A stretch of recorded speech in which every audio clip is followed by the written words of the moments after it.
Well, Alex, there were a lot of events held throughout the day in remembrance of the LA riots 30 years ago, all of them calling for inclusion and unity. So tonight, Lord, may you receive all the glory and help us once again. A time to heal, remember, and build solidarity. The goal at tonight's commemorative service at Tapestry LA Church in downtown Los Angeles. The past 30 years, I think we got it all wrong. You know, when you pit communities against one another, when you tell myths that vilify the other, we have zero chance of coming together. Haepin Im, president and CEO of Faith Community Empowerment, says the Black Korean conflict was in full display during the 1992 LA riots.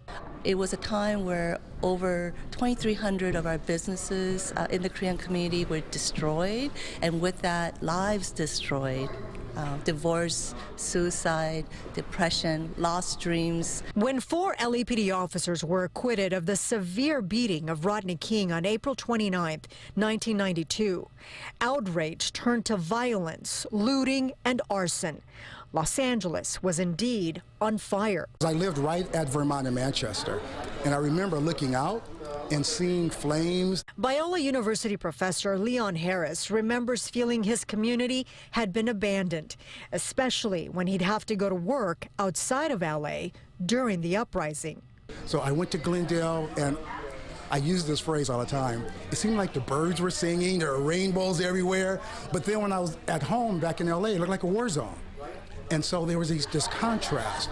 And so it just made me feel like, wow, no one really cares about us. More than 60 people died, thousands were injured, and property damages totaled an estimated $1 billion. On day 3 of 6 days of rioting, Rodney King issued a plea for peace. People, I just want to say, you know, can we all get along?